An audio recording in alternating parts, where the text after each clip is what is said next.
так мы гуляем с Блэки. Он просит на руки все время.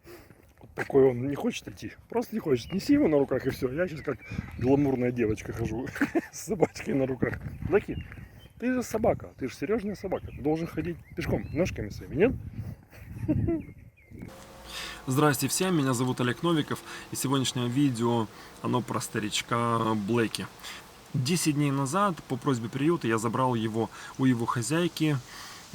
Нужно было отвезти его в клинику для более тщательного обследования. Его лечили до этого, но как-то все безуспешно. Я привез его в клинику, один день он был на обследовании, и все оставшееся время он жил у хозяйки приюта дома, жил у нее на подушках. И вчера мы отвезли его назад домой. По дороге мы записывали видео, но так получилось, что часть видео, часть записей, которые мы сделали, почему-то оказались без звука. Но я все равно решил рассказать его историю, потому что, на мой взгляд, она интересна. История Блэки началась 2 года назад. Приютские ребята, его и еще 20 собак забрали у одной женщины, которая собирала бездомных собак себе домой, и в какой-то момент она просто не смогла за ними ухаживать. Старичок Блэки и его подружка Дина, как бы так сказать помягче, они жертвы индустрии, собачьей индустрии, скажем так. На них делали деньги, разводили щенков, после того, как они стали не нужны, их выкинули на улицу. Я очень часто слышу о таких случаях, мне очень часто пишут о таких случаях, и всегда мне пишут: нет, это не заводчики, это разведенцы. На самом деле для меня это абсолютно без разницы. Таких случаев есть очень много. Я хотел бы рассказать, что происходит с такими собаками, с маленькими старенькими собачками, которые попадают в приют.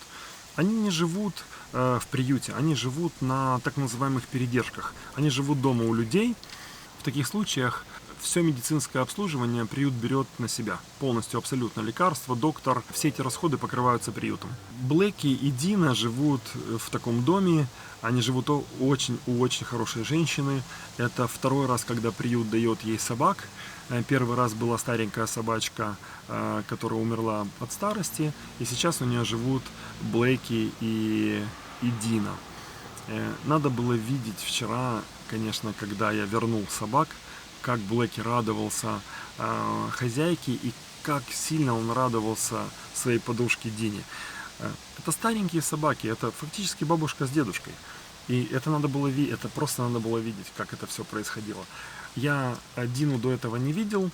Я сел на корточки, взял ее на руки, мне хотелось ее поднять. Я поднял ее, он подбежал ко мне, стал на меня лапами, у него был такой взгляд.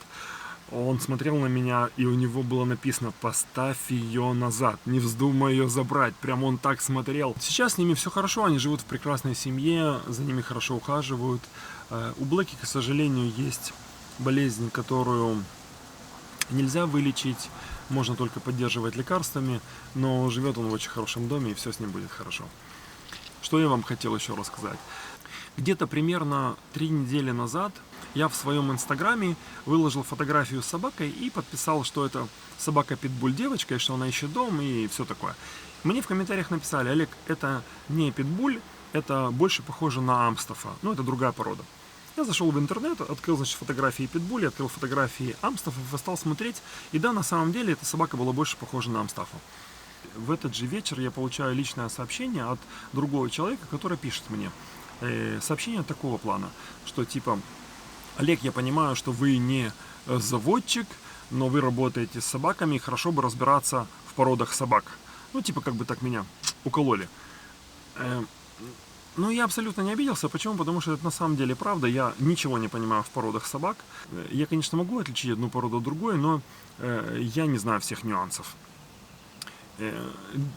Как бы мне это абсолютно неинтересно. Для меня собаки не делятся на породы.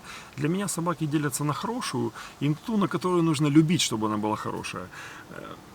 И люди точно так же. Я не делю людей на национальности, или на цвет кожи, или на в то, во что они верят. Мне абсолютно все равно.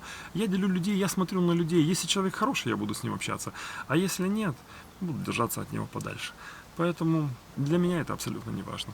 Ну, в общем, вот такая вот история Блэки и Дины. А на сегодня все. Удачи всем, берегите себя. Всем пока. Это малыш Блэки. Он... Тихо. Ну, видишь. Малыш Блэки. Тихо. Ну все, успокойся. Всё. Это малыш Блейки, которого я привез на подлечиться. И думали, что сегодня его уже отвезти домой обратно, но он еще не вылечился, он еще хрипит. Просится все время на руки. Ходишь с ним как гламурная девочка. Ну, носишь его на руках. Сам он не хочет ходить. Его хозяйка разбаловала. Тебя хозяйка разбаловала твоя, да? И ты теперь ходишь только на ручках. Нас оштрафуют так, Блэки. Ты знаешь, если я так буду их остановить? Остановит нас полиция, скажет, давайте денежки. У меня нету денежек, где я дам? Придется отдать тебя. Ты будешь собакой полицейских. Оденут на тебя этот самый такой рюкзак, и будешь ты бегать. Хочешь быть собакой полицейских? Нет? Блэки. Хочешь кусать там всех за разные места? Ой, не хочешь? Ладно. Вопрос к тебе. Что должно случиться, чтобы ты начал разводить животных? Котиков, собачек, попугайчиков? Попугайчиков неплохо, как вариант на самом деле. Но я думаю, что разводить животных сейчас можно только если ты живешь в Австралии и ты разводишь кенгуру и выпускаешь их в лес. Ну, так и так. Потому что за пожары там погибло миллиард зверей. Вот только так можно. А для того, чтобы разводить собак, ну, наверное, хотя бы как минимум надо сделать так, чтобы не было бездомных собак на улицах. Вот если не будет бездомных собак на улицах, вообще никогда, нигде, ни в одной стране. Хотя есть страны, в которых нет бездомных собак. Вот тогда можно будет думать о разведении. А в данный момент какой смысл?